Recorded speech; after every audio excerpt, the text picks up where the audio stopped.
नमस्कार, EP news में आपका स्वागत है। मैं हूं सुदामा रॉय। प्रधानमंत्री नरेंद्र मोदी ने उत्तर प्रदेश के कुशीनगर में किसानों को राहत के कई दावों के साथ चुनावी हुंकार भरी।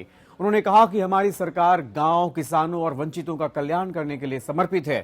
प्रधानमंत्री ने पूर्वांचल के लोगों से कहा कि आपने मुझे इतना दिया है, मैं तो कर्ज चुकाने आया हूं। पीएम ने कहा कि जब हमारी सरकार आई तो गन्ना किसानों के 12,000 करोड़ रुपए बाकी थे। हमने कोशिश की कि किसानों को उनका पैसा समय पर दे दिया जाए। हमने बहुत हद तक बकाया की राशि खत्म कर दी है। पीएम ने कहा कि गन्ने के किसान को मरने नहीं दिया जाए। ये काम हमने करके दिखाया। लेकिन अपने इन दावों के साथ प्रधानमंत्री अपने 2014 के उस वादे पर खामोश रहे जो उन्होंने कुशीनगर के किसानों से लोकसभा चुनाव के दौरान किया था। 10 मई 2014 की अपनी रैली में तब चुनावी अभियान के दौरान प्रधानमंत्री ने यहां पडरौना की बंद पड़ी चीनी मिल के लिए कांग्रेस पर जमकर निशाना साधा था।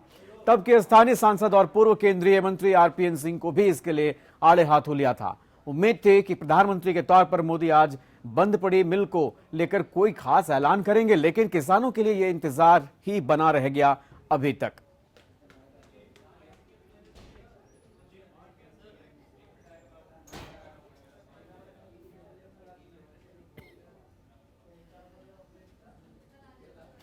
और आइए सुनते हैं 10 मई 2014 को क्या कहा था कुशीनगर में प्रधानमंत्री नरेंद्र मोदी ने। तब वो प्रधानमंत्री बनने के लिए चुनावी रैलियों में मशगूल थे। यहाँ का हमारा किसान गन्ने की खेती करता है कि नहीं करता है? करता है कि नहीं करता है? चीनी मिल बंद पड़ी है कि नहीं पड़ी है? तो नेताजी क्या कर रहे हैं? नहीं क्या कर रहे हैं? केंद्र में मंत्री बने हैं, कर क्या रहे हैं मुझे बताओ जरा। अगर किसानों की चिंता होती, यहाँ के नौजवानों के रोजगार की चिंता होती, तो चीनी का कारखाना चालू होता या नहीं होता? अरे आप तो उस परिवार के बड़े लाडले हो भाई। मैडम सोनिया जी के परिवार के बड़े लाडले हो, उनके बेटे के तो बड़े यार दोस्त हो। हर शाम आपकी उनके साथ बीतती है। आपको वो शाह से शाम तो याद आती है, लेकिन आपको कुशीनगर के किसानों की मुसीबत याद नहीं आती। चीनी मिल को लेकर केंद्र और राज्य के बीच पत्रकार दौर जारी है, लेकिन अब तक कोई बात नहीं बन पाई।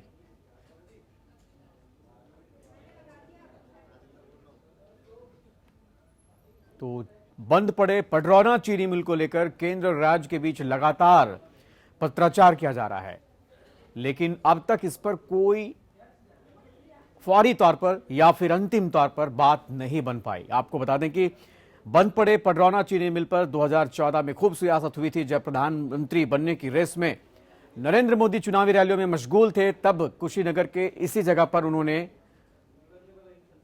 चीनी मिल को खुलवाने की बात कही थी और तत्कालीन सरकार को जमकर लताड़ लगाई थी। और पूर्व केंद्रीय मंत्री आरपीएन सिंह साहब हमारे साथ फोन लाइन पर मौजूद हैं। बहुत बहुत स्वागत है सिंह साहब आपका। पडरौना के बंद पड़े चीनी मिल को लेकर 2014 में जब नरेंद्र मोदी कुशीनगर गए थे तो निशाना साधा था और आप पर भी हमला बोला था।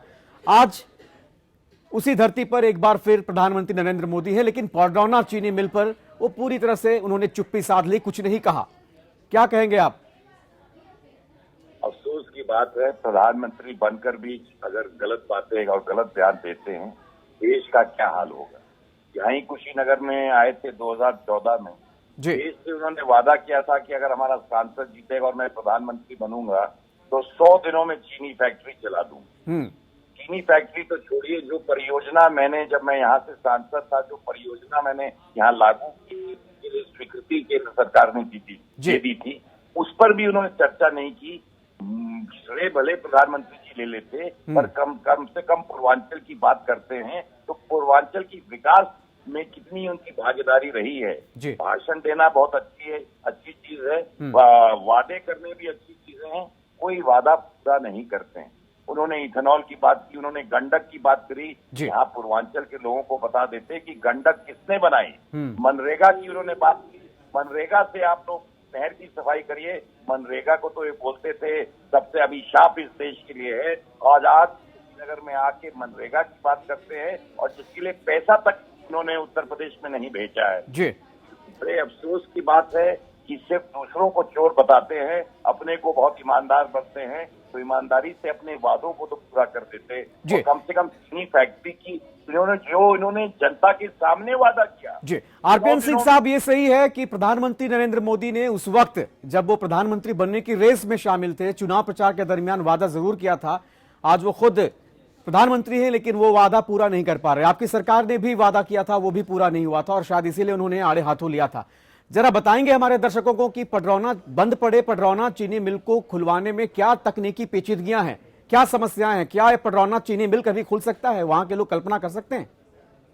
देखिए, ये चीनी फैक्ट्री जो है मेरे परिवार ने लगाई थी 1922 के आसपास पडरौना चीनी फैक्ट्री लगाई थी।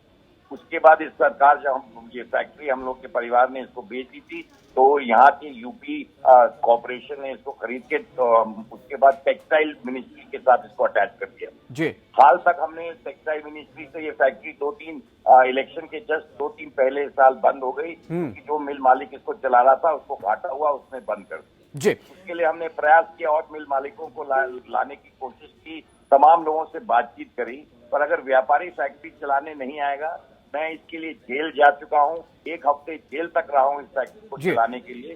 तो प्रयास किया जाता है पर कभी भी आरपीएन सिंह साहब, आप हमारे साथ बने रहिए।